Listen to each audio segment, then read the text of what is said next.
Hey guys, Rob from the Off-Grid Tiny House, and I'm at the house here. It is, let's see if you can see my breath. It's cold enough that I can see my breath outside in spring.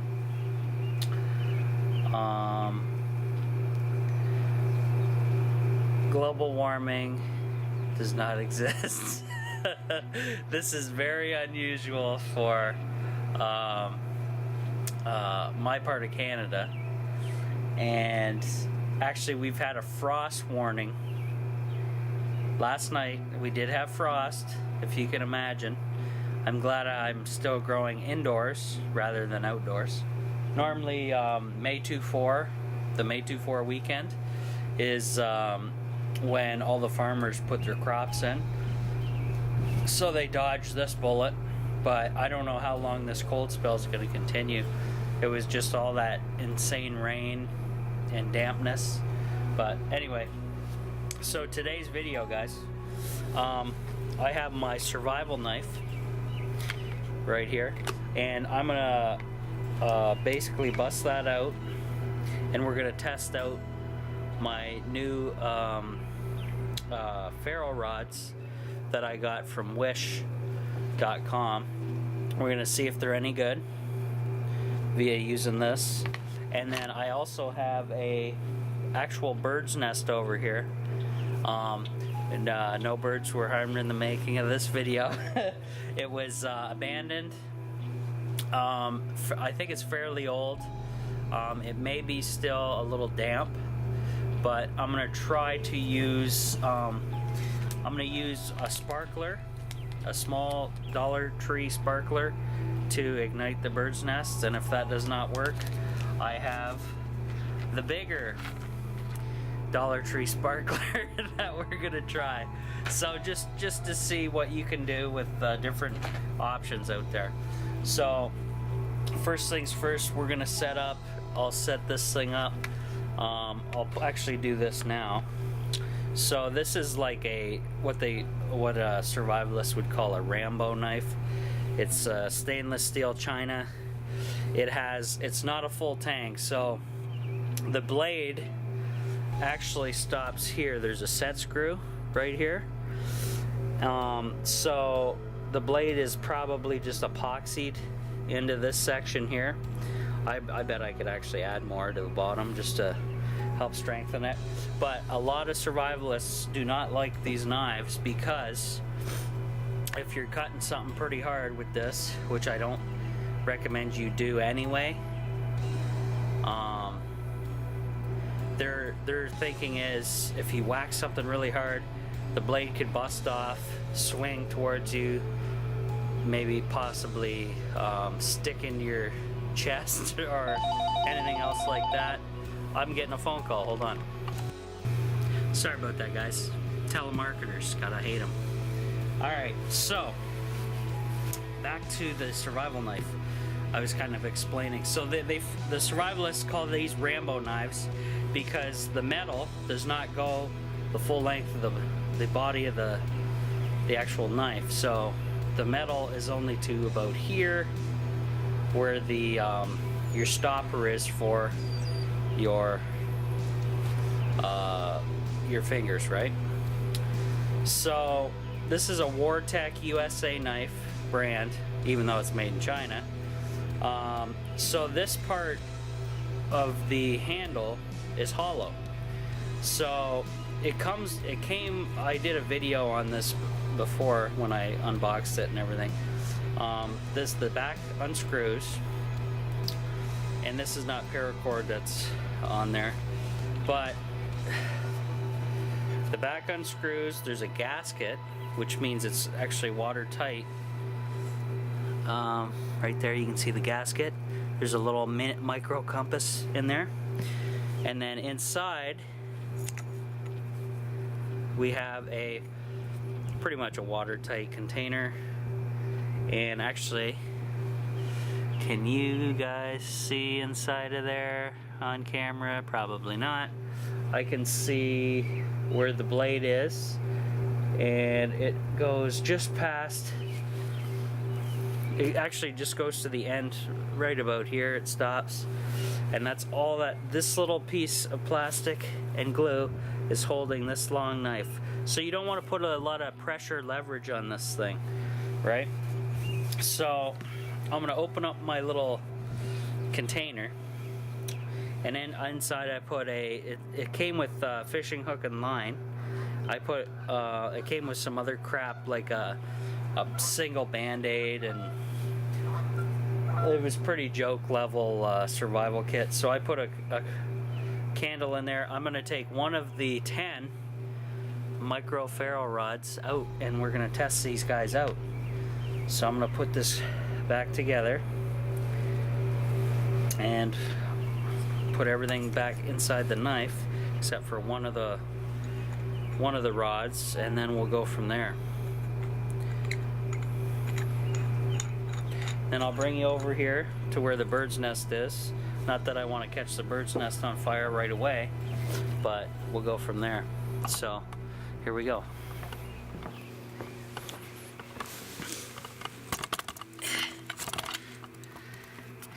So there's the bird's nest. Here is the ferro rod. Now I'm gonna use the kind of the end where you would use it to cut wood, you would say, just to see if this ferro even works, because you never know from China. Could be, you could have a dud right here. Let's see. I don't know if that'll work or not.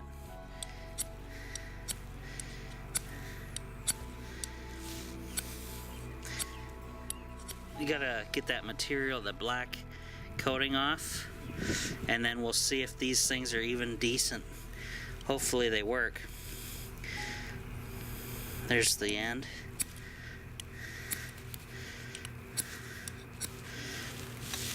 If I place the blade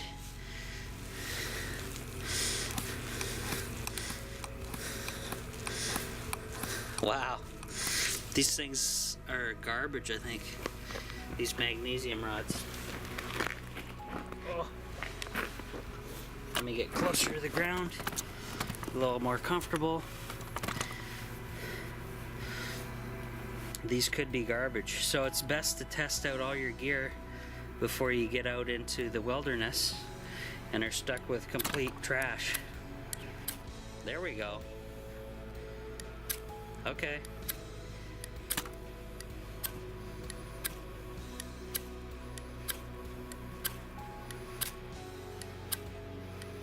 Now obviously you want something a little thicker. That's why they give you 10. I'm assuming. So let's keep doing that so you guys can see that.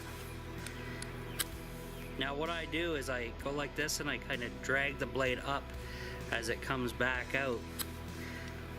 Let's see if I can do that again without knocking the tripod over.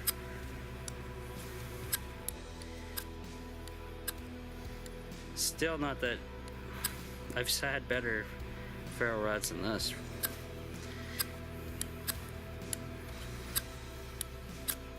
There we go.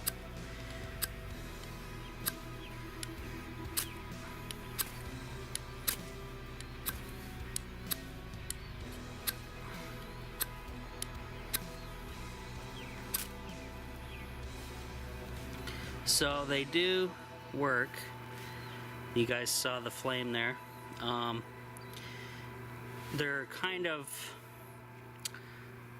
tough to hold because you don't want to hold it way back here and try and do it, because then you'll just be fighting yourself. I literally have to go almost halfway in like this to hold this thing just to get a spark.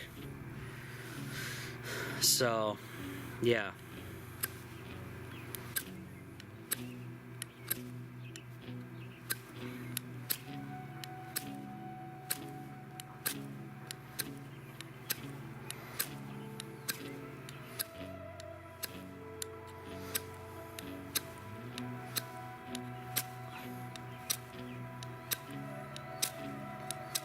gotta be really fast. Practice. You can practice with these little ones and then work your way up.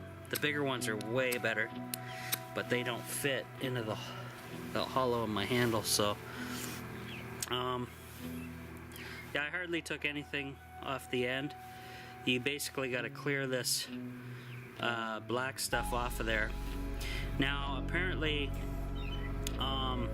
let's say your ferro rod is mostly exposed here and you're in a humid, wet environment, and to stop oxidization, what I've been told is if you have nail polish, nail finger polish, you can coat the magnesium here and it will prevent it from oxidizing. So that it's basically just a cover to cover it from the oxygen, right? A protection coating, I guess. Hopefully I'm getting this on camera for you guys. You can also, if I guess I could strong arm this thing, and there's different methods. You can, you know, if you put some leverage on there, not really good for cement. But if your tinder was here, you could do this on the ground. I'm not too worried about wrecking this blade anyway. Just as an example for you guys so you can see. Helps with the leverage. It's not so hard on your fingers when you're kind of just doing a 45-degree angle, pressing.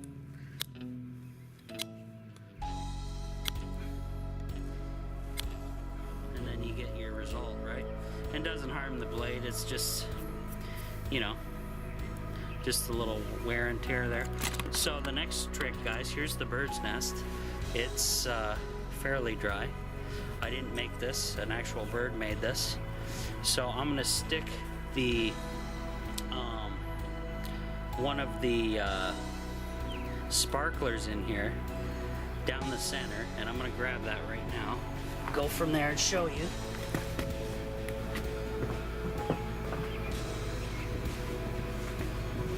And I have a lighter. I'm gonna cheat. So this is the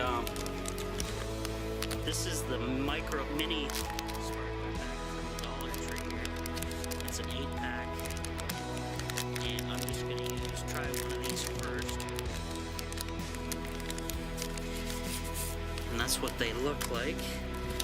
Metal rod and then your thing.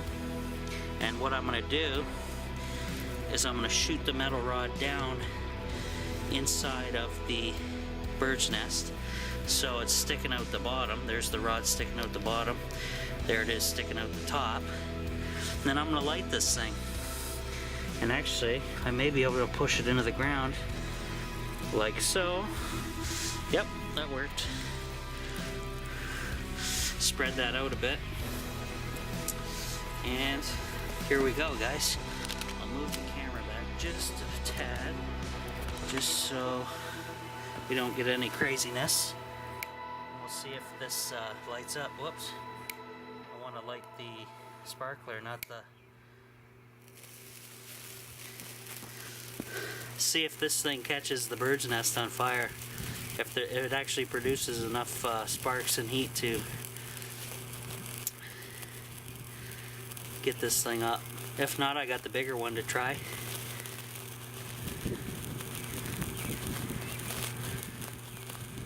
Oh yeah. Look at that.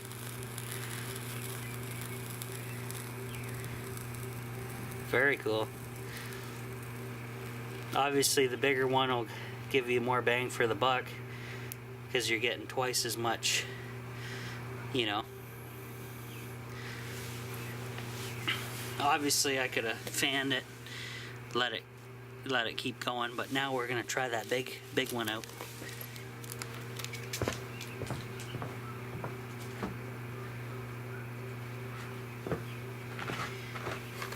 Okay, so we got the big sparklers that are actually expired. These ones are 2016. So I don't know anything about expired fireworks. There's the big guy. And I'll do something similar. I'll stick him next to the other one.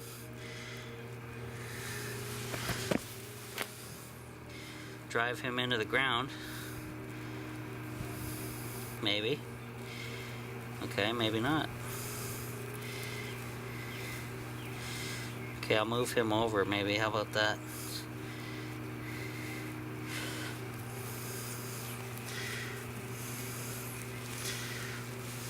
Obviously, that's kind of whacked, but whatever. Okay, so there we go. We got the bigger one. I'm gonna close it in tighter so we actually burn this thing. Because you do want it to, you know, burn.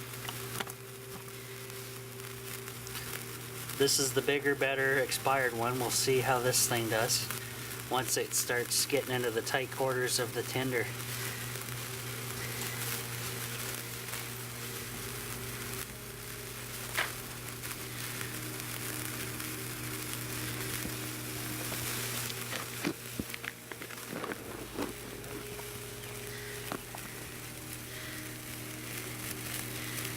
Okay, now we go. Now the sparks are shooting heavily into the bird's nest. We'll see if it catches.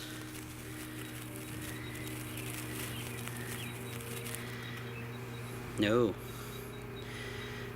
Obviously, I would need to rip up a cotton ball. The more fibers, the better to get that to go. But I don't mind wasting the bigger ones, just because they're expired, and I think the little one did a little better than the actual, you know, this one's busted. The end's busted off of that. I'll light it and then I'll manually do it instead of sticking it in there now. We'll see if that works better. Try this test out.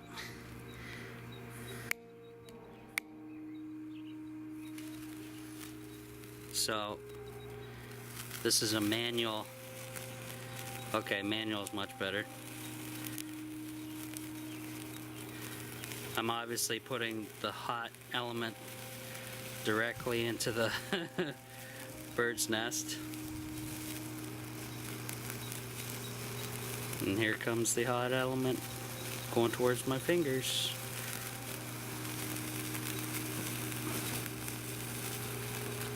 Yeah, so basically it's kind of like welding. If you follow that bright white spot, the trail as it burns, and kind of put it next to the tinder, that's where you'll get the heat source to hopefully ignite this stuff. Well, I'm running out of time, as the fuel source is going to burn out here shortly. And that's all she wrote.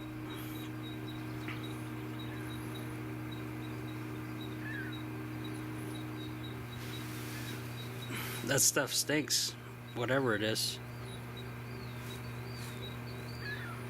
So today I guess I'm a pyro.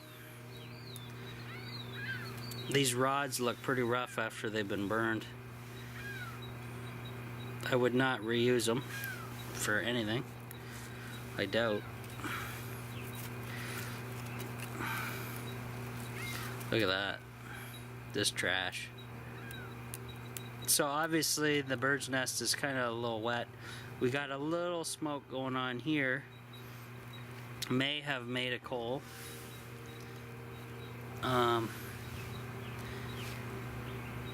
You guys see that on camera? Yeah, you can see that smoke.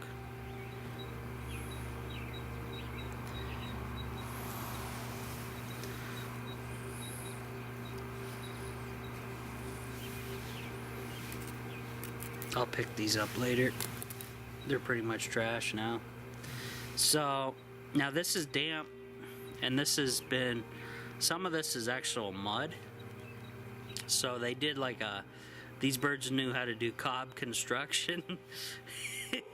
Maybe that's where we learned how to do ours from. Who knows?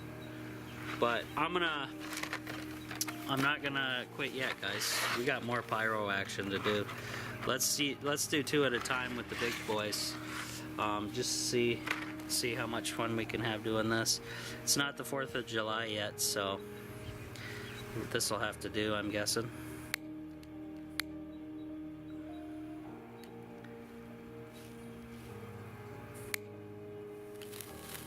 See if it ignites the other one if I get close. Oops. There we go. Let's try 2 and manually insert it into the bird's nest.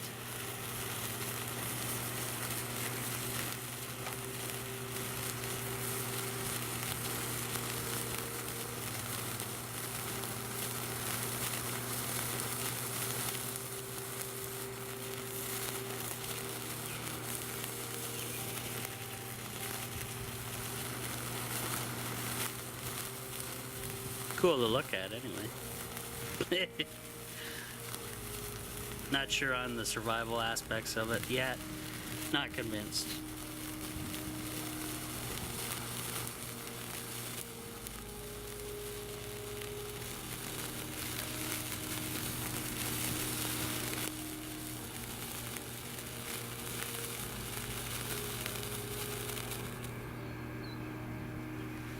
Okay, so we got a little action going on here. Now, since this is cob construction, obviously it's not going to burn very well, is it? So, building your own bird's nest is more like it. As you can see, here I'll just push this apart. The birds are pretty smart. It's actual cob, so they take little fibers of whatever they can pick up in their beaks, and then they slap some mud on it, which is insane. I didn't think birds did that. And see, there's some nice tinder. There, that's dry. This little patch here. But the rest is just useless for getting a fire going. I did not know they did cob construction on birdhouses. Now this was made by either robins or sparrows, because those are the 2 that we have locally around here. There's some fibers that I could possibly put in, make a little tinder bundle. Some of this stuff's okay, but as you can see, it's all put together, mud, dirt. I don't know how a bird carries dirt over exactly, but there you go. So we'll try one last one of the big ones, see if we can light up this little thing of tinder. This should be, that's my original one there, and then the smaller one's still in there. We'll see if this little bundle of tinder here lights up with. I'll do one last one. What do you think? Or should I just blow the rest of this pack out? It was only $1, so I'm not too worried. So we got what, 4 left? Alright, let's try one at a time. Anyway, having some fun today. Let's see, this end is busted off, which is no friggin' good. There you go. Let's have it just close to the tinder pile, the dry tinder. Hopefully something happens. Okay, yeah, that it started. If I touch the hot end, you can see where the tinder starts up.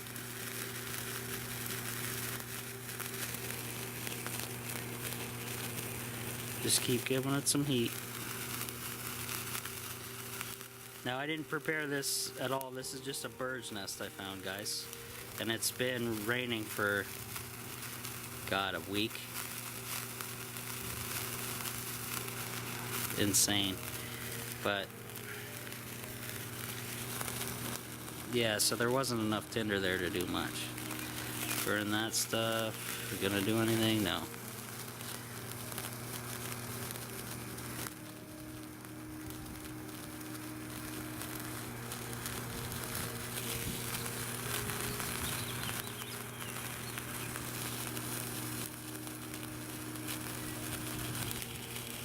Obviously, not the best tinder. So as you can see, damp. This bird's nest is not old enough and dry enough to be decent tinder. So what can you do, right?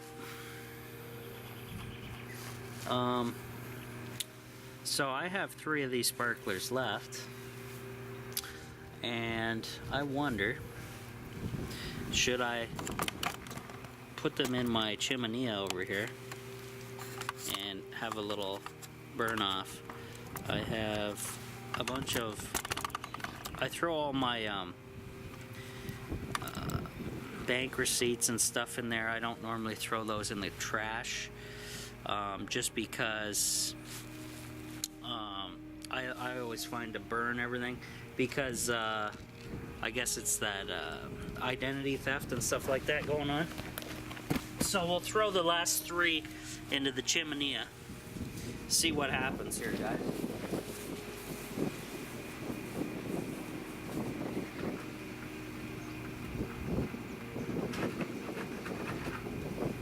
Here, I'll open this up.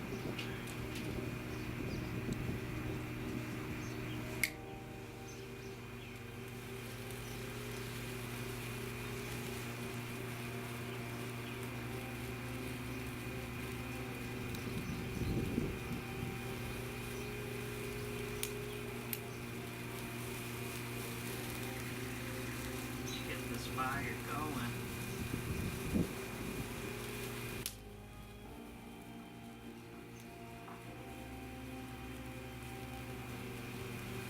There's some dry sticks and stuff in there. I'll throw some trash in.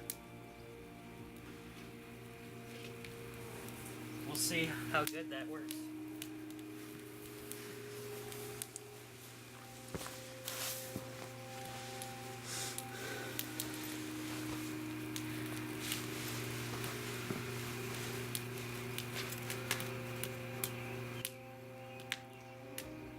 Now I'm not going to feed the fire or anything, I'm just going to use what's in there, and hopefully it burns for a while. So far so good. I'm going to throw the rest of that scrap sparkler stuff inside the fire, just for the hell of it. See if there's any remaining use of that material that burned off on it. And it'll be a dirty fire, because there might be some newer stuff in there.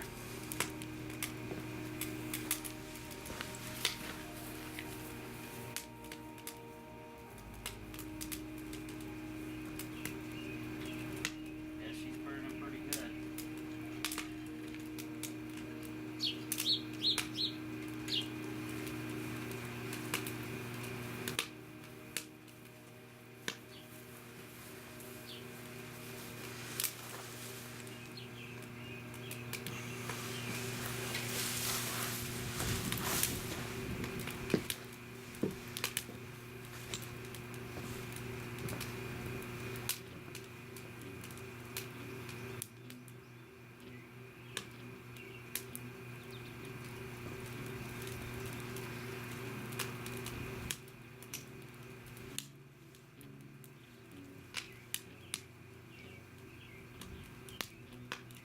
Not as smoky as I thought it would be.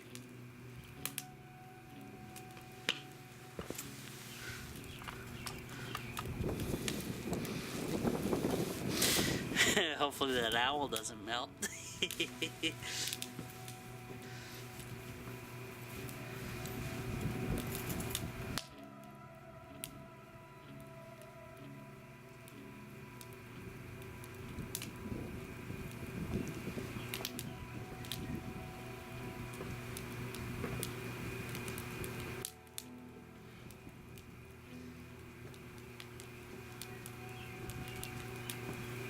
So would I carry sparklers in a survival situation?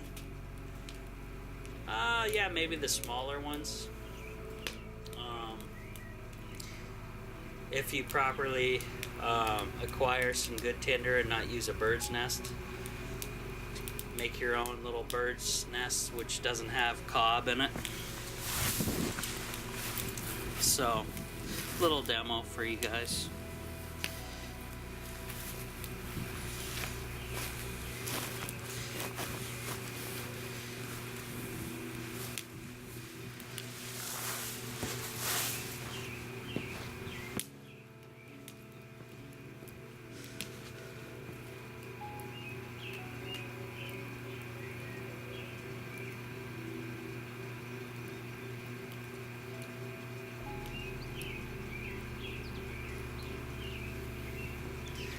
As you can see, some seasoned stuff that's been sitting in the chimney for a year. Didn't take too long to light up and take off by itself. So that's key. You want to have good dry stuff, good fibrous stuff to start, and go from there. But I'm not gonna feed this fire with anything. I'm just gonna let it cook out and cook itself out, because this was just a little demo for you, for YouTube land.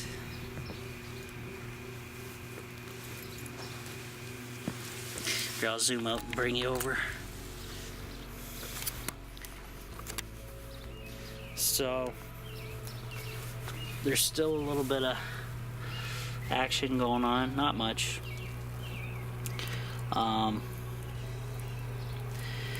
And fairly dirty now.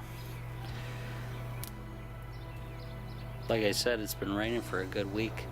The top stuff that was exposed obviously is burning a little rough, but and there's that owl I was talking about. It's like some kind of plastic thing right next to it. Hopefully it doesn't melt. I don't think it's gonna be that hot enough to do anything.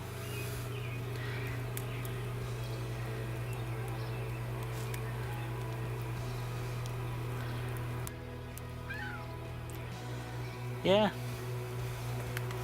burn a little bit, nothing to worry about. But that's how we get rid of our personal documents anyway, that you would kind of rip up and shred and throw in. We just burn them. That way you know no weirdos are coming around into your garbage, getting your identity. I think nowadays they just hack everything. I don't think there's too many people going dumpster diving, as far as I know.